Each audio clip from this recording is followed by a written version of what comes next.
Katonda yayogera bw'ati mu Lubereberye 3:19 yagamba nti gwe omuntu nga bw'onjeemedde muntu ez'omu maaso go mw'onooliranga emmere okutuusa lw'olidda mu ttaka.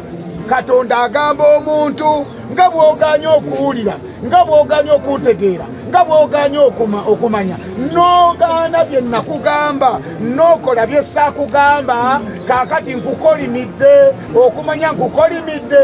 Muntu ez'omu maaso go genda mu nsi otandika okutuuyana, wakati w'okutuuyana ng'olinda kufa.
Tugenda kuzuukira batuwa obulamu obutakola butya, naye gwe baziise ng'olina emputu nga wagaana bwe bali kuzuukiza togenda kukyagala.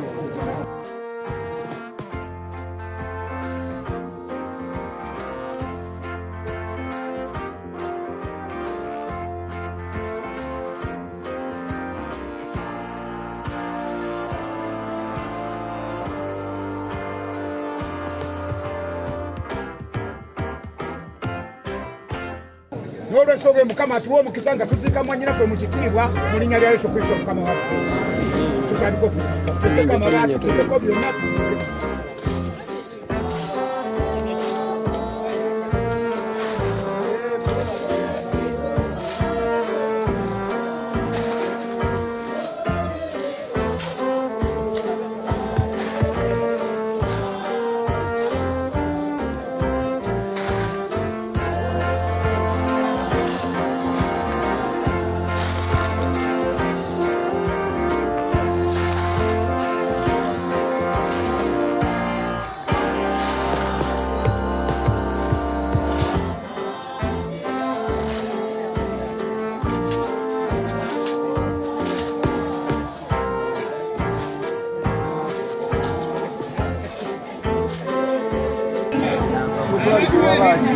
Akabani kami, oyina